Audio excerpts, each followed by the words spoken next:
defeitos tem feito mais ligeiro, mas de que eu ia logo muito antes desse papo acabar. Costuma ter atividades como essa aqui na praça? Ou em outros lugares públicos? Não. De domingo tem, mas é a banda do município, é bem legalzinho. Além dessa banda, é raro ter outras coisas. Aqui no jardim, sim. Podemos bater um papo com você? Tranquilo. Você veio pro show? Não, eu só trabalho, mas tá ligado? Mas deu uma pausa pra curtir o show. Deu uma pausa aí. Costuma ter evento aqui na praça? Porque eu tô com 3 meses, tá ligado, mano? Eu sou de fora, sou de Aracaju. É, nesses 3 meses, é a primeira vez que você vê algum movimento aqui? Primeira. E o que você tá achando? Massa. Você acha que tem que ter mais disso aqui? Porra, deveria. E você sabe quem que organiza ou paga esse tipo de evento, igual o de hoje? Não. Lei Paulo Ricardo Gustavo. Lei Paulo, por favor. Vocês acham que faz sentido usar dinheiro público para financiar esse tipo de atividade aqui na cidade? Bom, eu não sei como é que se trata disso aí. Por favor. Por quê? Que engrandece bastante, né, a cultura da cidade. O jovem não tem nada para apreciar aqui. Acho que tem que fazer mais esse tipo de show e tem que divulgar mais também, sabe? Boa tarde, bom dia, São Noel!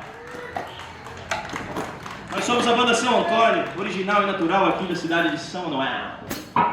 Esse show faz parte do nosso projeto da Lei Paulo Gustavo.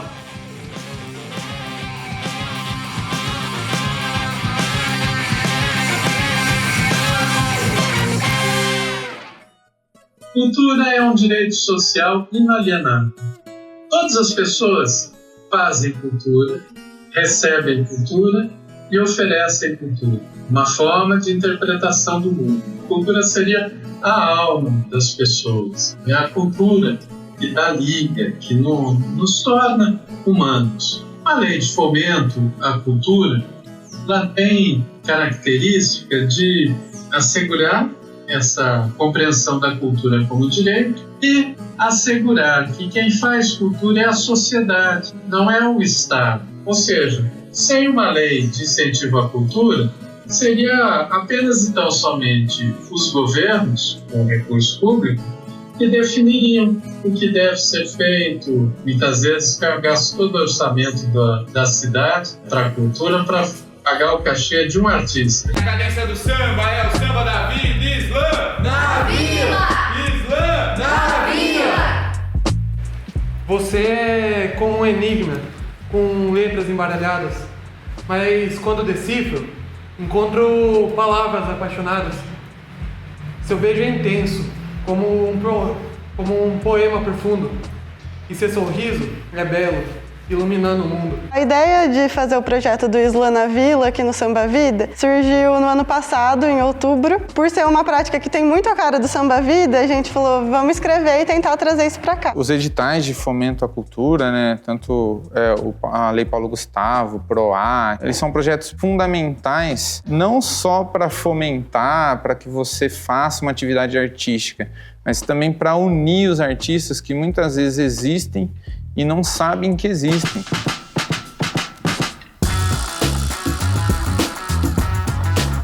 Nós somos contemplados dentro de 3 projetos na área da cultura: Fanfarra Cegas, Reciclarte e Corpo em Movimento. A Reciclarte é uma oficina onde a gente trabalha com artesanato, trabalha com reciclagem de materiais, desenvolvendo através da arte, mais do que a arte, mas um círculo de conversa, onde através da arte eles conseguem se expressar, conseguem colocar um pouco dos seus sentimentos para fora.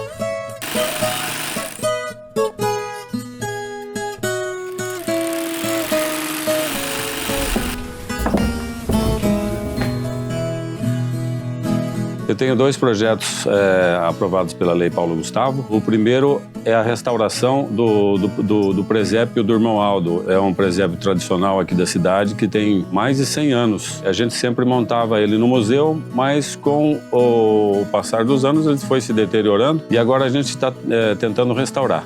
Isso aqui é a segunda fase que a gente vai tentar, em um terceiro projeto, restaurar o restante do presépio, né? No primeiro momento nós restauramos a gruta, aqui é a carrocinha que anda, tudo automático. A senhora aqui faz tricô, né? Tudo através de polias. Esse aqui é o movimento que a gente vai restaurar. A velhinha fazendo tricô.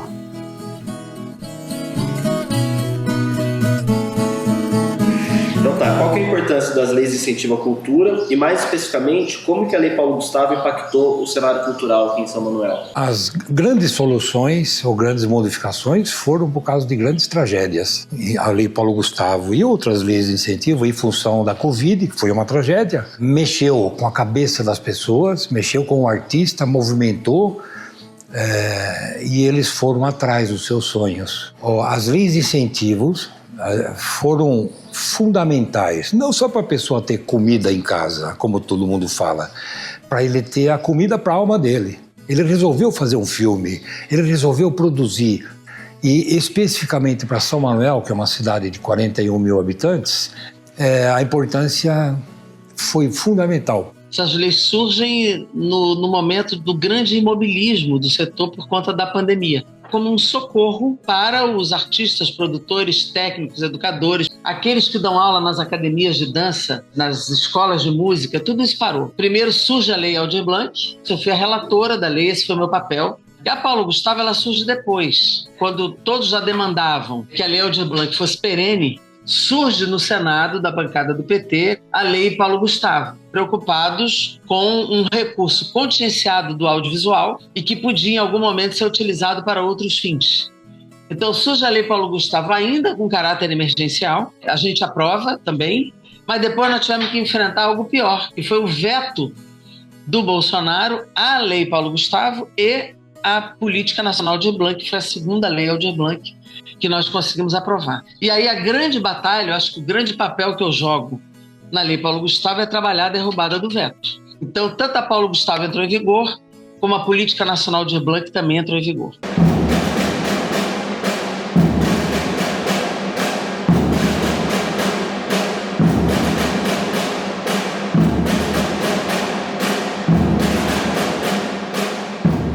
Fanfarras Cegas, né, deu início num projeto que a gente tinha feito já uma atividade alguns anos atrás, que a ideia era levar esse projeto dentro de outros espaços, como escolas, e dentro desse projeto a gente faz a apresentação da nossa fanfarra com uma cortina, né, com os nossos usuários que são pessoas com deficiência, e quando eles terminam de fazer essa apresentação, essa cortina sai de frente. E aí, com a ajuda da nossa psicóloga aqui, a Fernanda, ela faz a mediação entre os alunos, os usuários, junto com os nossos, né? De trabalhar toda essa questão de inclusão, quebrar os estigmas que a gente tem dentro da pessoa com deficiência.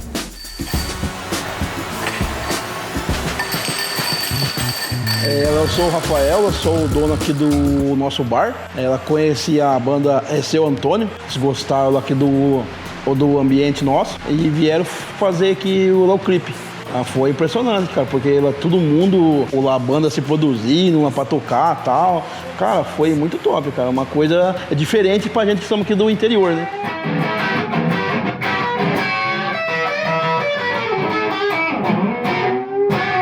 Sou o Buque Cordão. Tenho vários projetos na Paulo Gustavo, tanto como contratado como proponente também. Eu fiz uma oficina de audiovisual numa escola estadual aqui da cidade, voltado para jovens. Aí como proponente eu tenho um mini documentário sobre a sala de visita no Pé do Coreto, que era um movimento bem legal que tinha aqui em São Manuel. Tem um clipe da minha banda, Retrovinil, e alguns outros projetos que eu sou contratado como técnico de áudio e participo também como captação de imagens. O Fundo Nacional de Cultura, ele sempre teve contingenciamentos, ou seja, o dinheiro existe, mas ele não pode ser gasto. O dinheiro ele não sai da contabilidade do fundo, ele não volta para o Caixa Geral do Tesouro. Ele tem que permanecer lá. Mas quando ele não é gasto, ele auxilia no chamado superávit fiscal. Desde 2010, estava havendo contingenciamento. Isso permitiu que em 2020 houvesse um acúmulo de dinheiro contingenciado, não usado, no total de 2.860 bilhões de reais. Eu acho que a cultura deveria ser tratada mais como um direito básico, né? Assim como saúde, como educação. A cultura ela é necessária para a vida. A Lei Paulo Gustavo dá oportunidades da cultura chegar onde muitas vezes não chega. Porque ele passa tão rápido que não conseguimos nem acompanhar. E de repente, sem perceber, quando ver, eu já me juntei a ele nessa viagem que chamamos de vida. E de mim só serão memórias para nos unir e também só. até todos que conhecemos pararem de existir.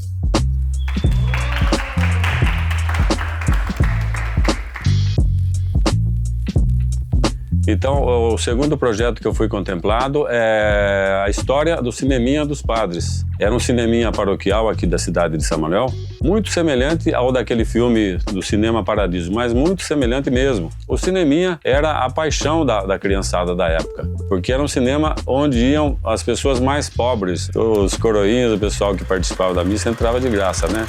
E a gente precisa resgatar esse momento histórico da nossa cidade. Isso aqui, ó. Aqui, ó. Encaixava o filme aqui, né? E ia rodando, né?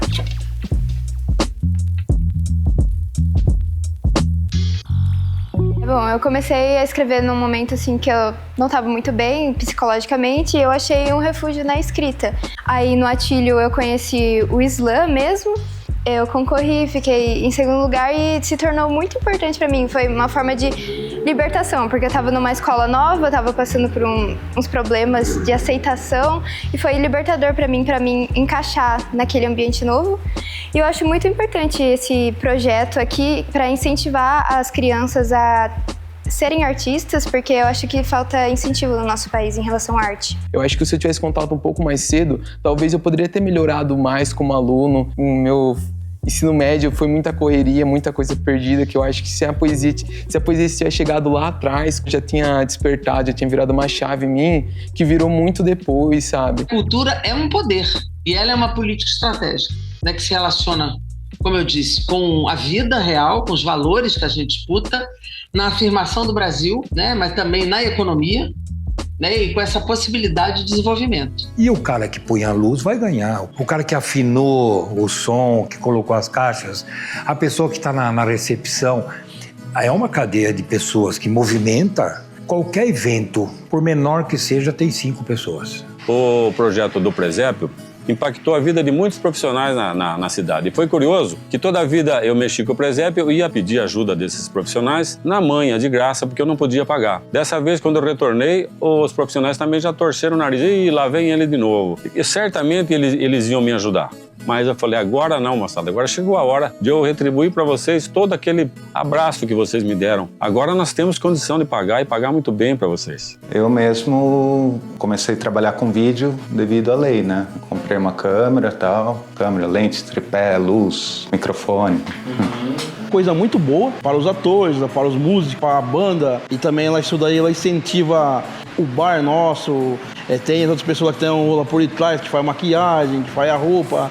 Então é uma coisa ela que está impulsionando muita gente ao todo.